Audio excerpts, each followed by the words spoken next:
Well, hello. This is Cindy, your host at Ask Cindy Connector Live. Make sure that you go to streamyard.com/Facebook so we can see your comments and we can post your comments here on this broadcast. So follow me on TikTok, Facebook, YouTube, and Instagram. If you are a small to medium sized business and you would like to have a video podcast just like this one, please go to streamyard.com. So today I want to do a big plug to National Day Calendar. I am an ambassador with them. So today is National Plum Pudding Day for February 12th. And let's go on the 13th and 14th. So tomorrow, the 13th, Break Up With Your Carrier Day, Cheddar Day, Global Movie Day, and Tortellini Day. And then on Sunday is Cream Filled Chocolates Day. Ferris wheel day. I actually will be talking about my upcoming Las Vegas trip. There is a Ferris wheel excursion in Las Vegas where you have a private bartender. So you have to stay tuned for that. And organ donor day. And of course, Valentine's Day. So a little bit about the show. I love to connect. About 10 years ago, one of my friends started calling me Ask Cindy Connector as I was sharing referrals between our sphere of influence. And so today we are actually now live. We've been live here for a couple months. And I have my very good friend, Drew Berman. We actually met on Facebook and we created this great synergy together. And he's on the show about once or twice a month. And we are so glad to have him back on. Drew Berman in the house. Tell us your story, baby. My story is it's freezing cold here in Connecticut. I'm all snuggled up, but I'm hatless right now. We had maybe 20 inches over the last 2-3 days, and I'm looking to travel somewhere warm. Or the opposite. We might go north. We might go to Vermont and get get some skiing in. So, happy to connect with you, Cindy. You're thebomb.com. I love hanging out with you. I love your enthusiasm and energy. And you're the only one that sent me a Facebook friend card. So I kept it. Oh, that's so awesome. So tell us your amazing bucket list story journey. It is so phenomenal. Everybody needs to know. From the past or from the future? Way back when you lived in New York. Man, New York City.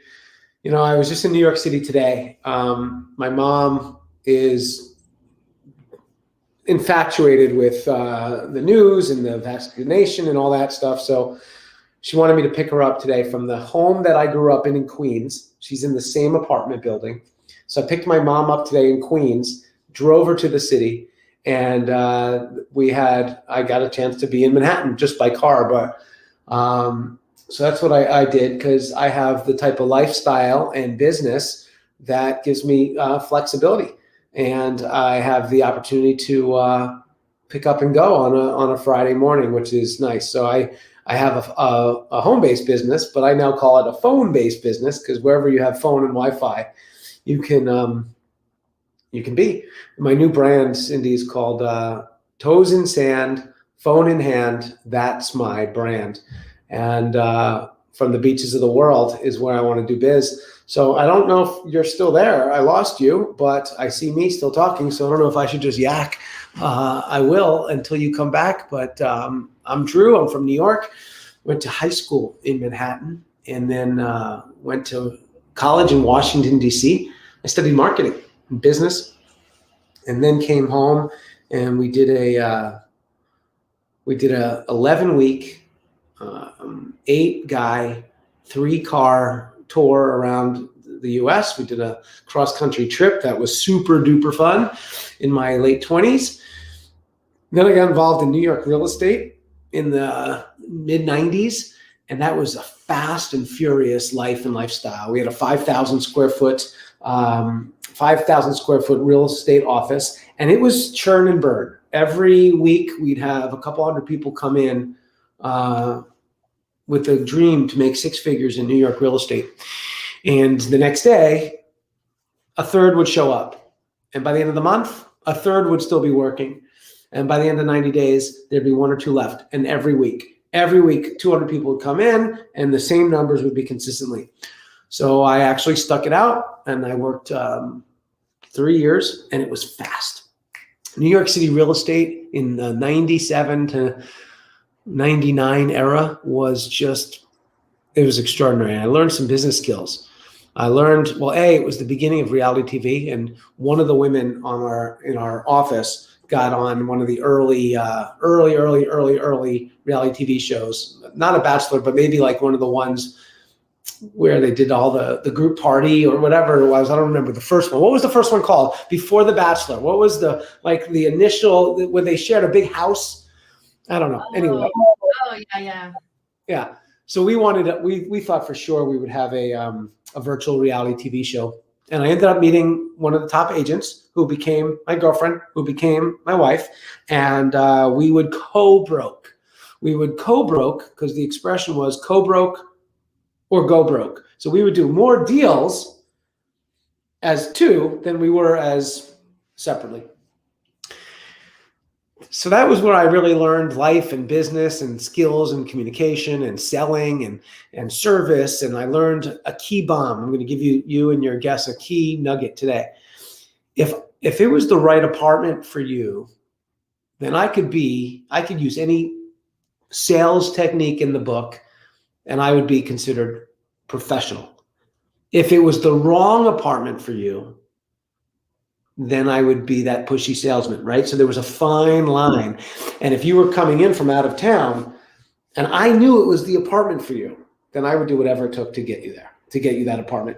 And it was crazy back then because I would go out and all 4 seasons show different apartments. And sometimes you'd have to get creative and you'd have to jiggle the lock and you'd have to find the super. And my wife, she didn't want any of that. She just wanted to stay at the office and deal with the landlords and faxing. So we would get to the point where if you wanted an apartment, I would need 4 months liquid, all of your financials, your parents or your guarantor's financials. And then if you wanted an apartment, I'd have to call the office and say, she wants it, go for it. By the time you got back to the office, we were already faxing a deal. So I learned business in a very fast New York City environment.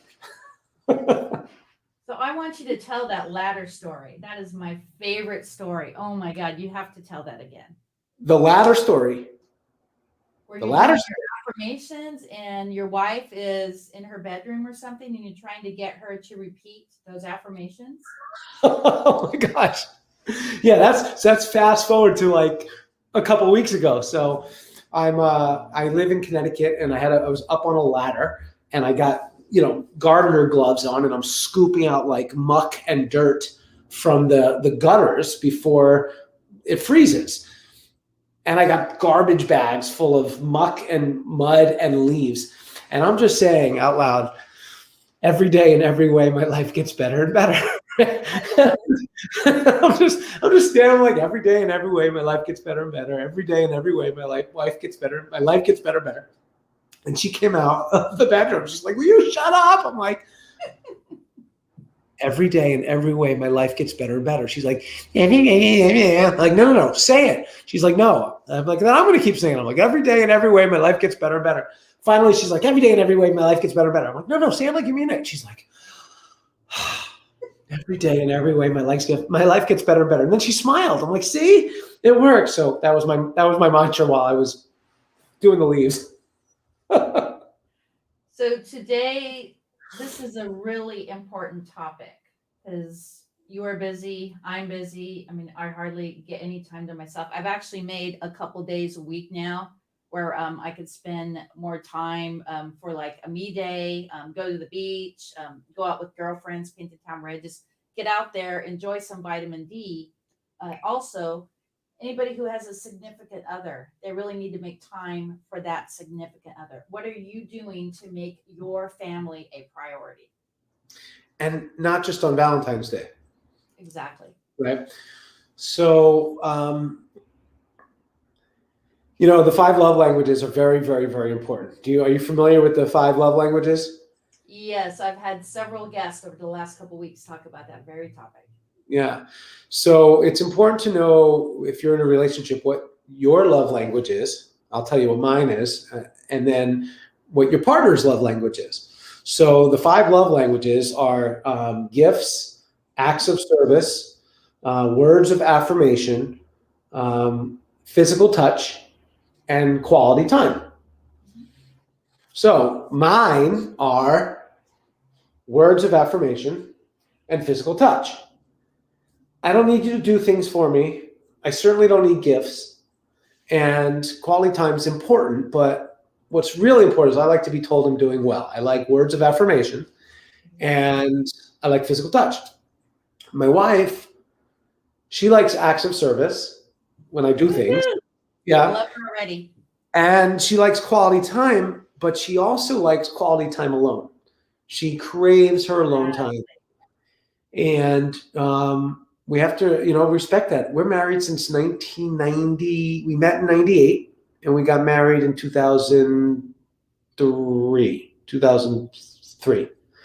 So, we're growing old together, right? But balance, Cindy,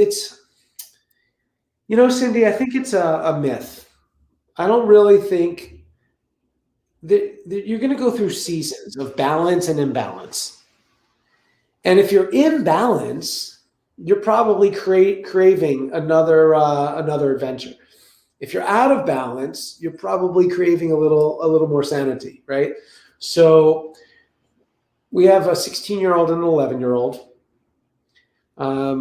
Sometimes the 16-year-old doesn't leave the house. Sometimes he doesn't leave his room. Sometimes he doesn't change out of his pajamas. I like endurance sports. My sanity is if I'm training for something. So yesterday I signed up for a Ragnar race. A Ragnar race is a 300-mile race, Wow. 12-person relay.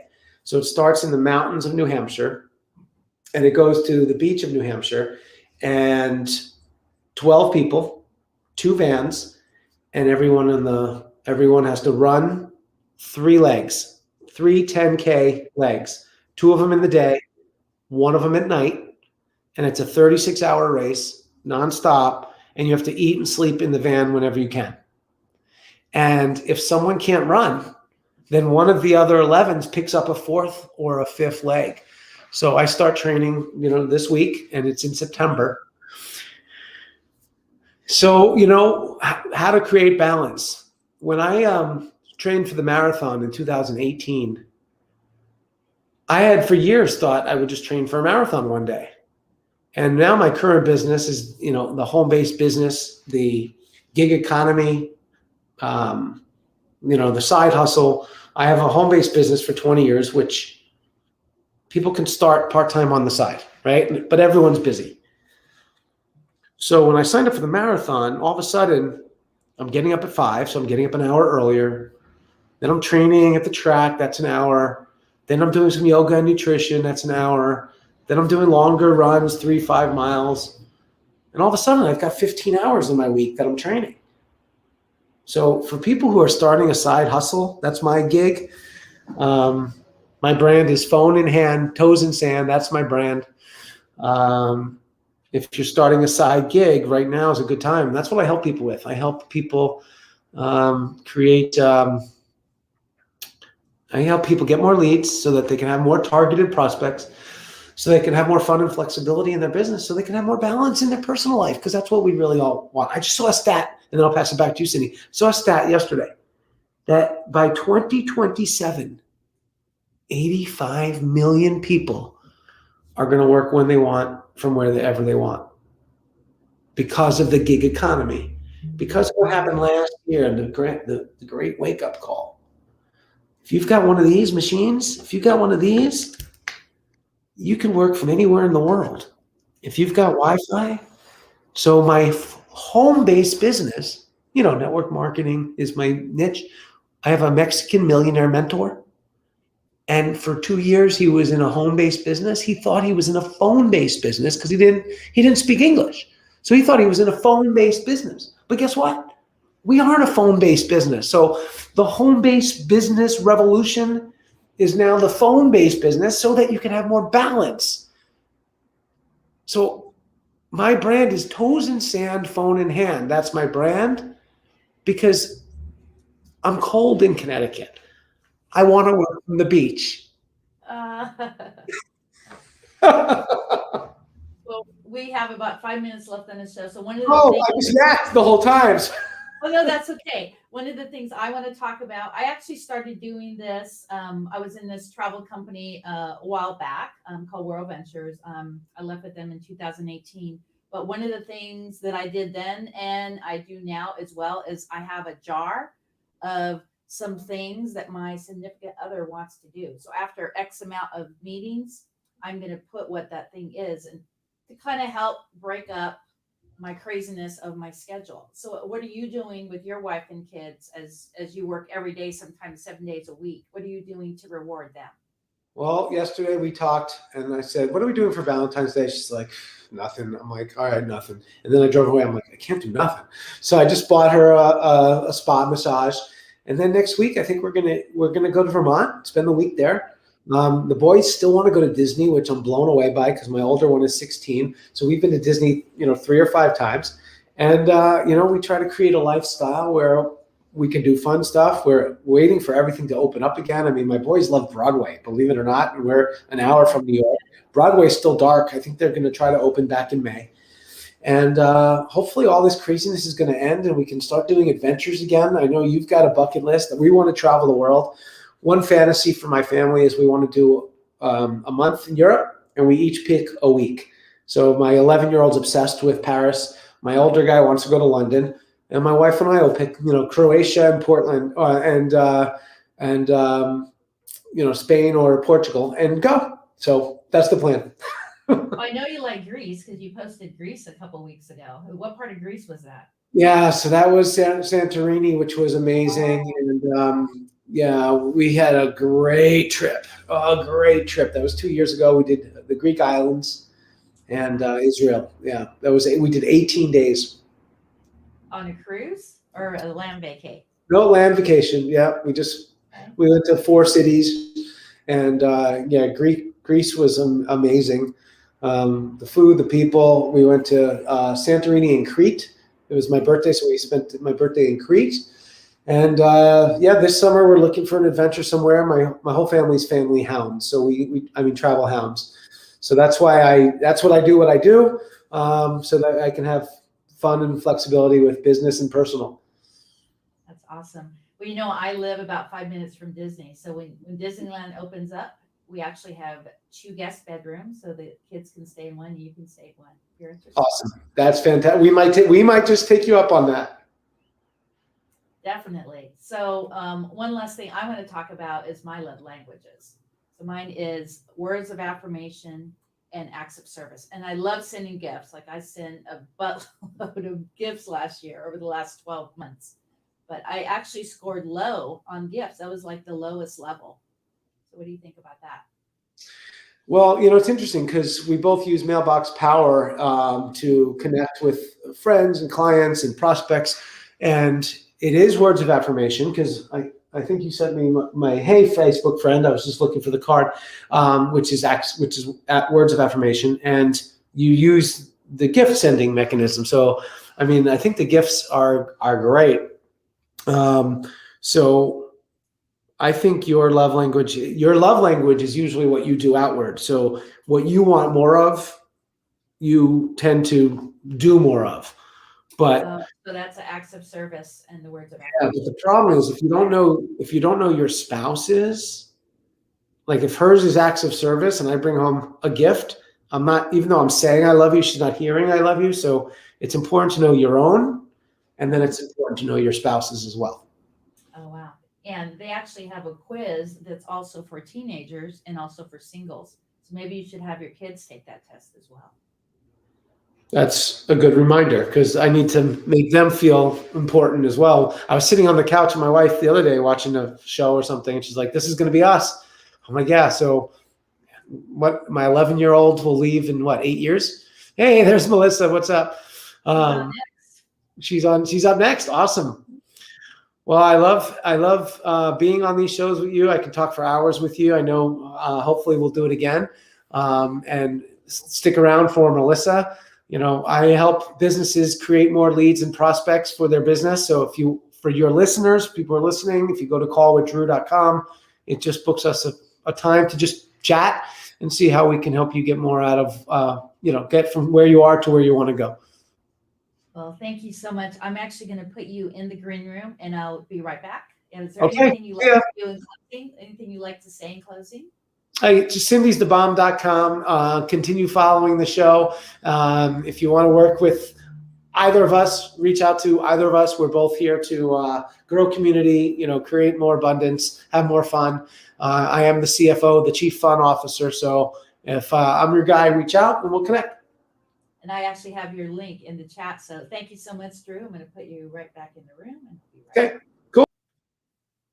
Well, there you go, guys. Make sure that you check out Drew and also bookmark his site at callwithdrew.com. I also have a link to his book you definitely need to check out. If you have any small business friends, their birthday's coming up, it is a great gift for the entrepreneur. So definitely check it out. And oh my God, Friday is another day of abundance.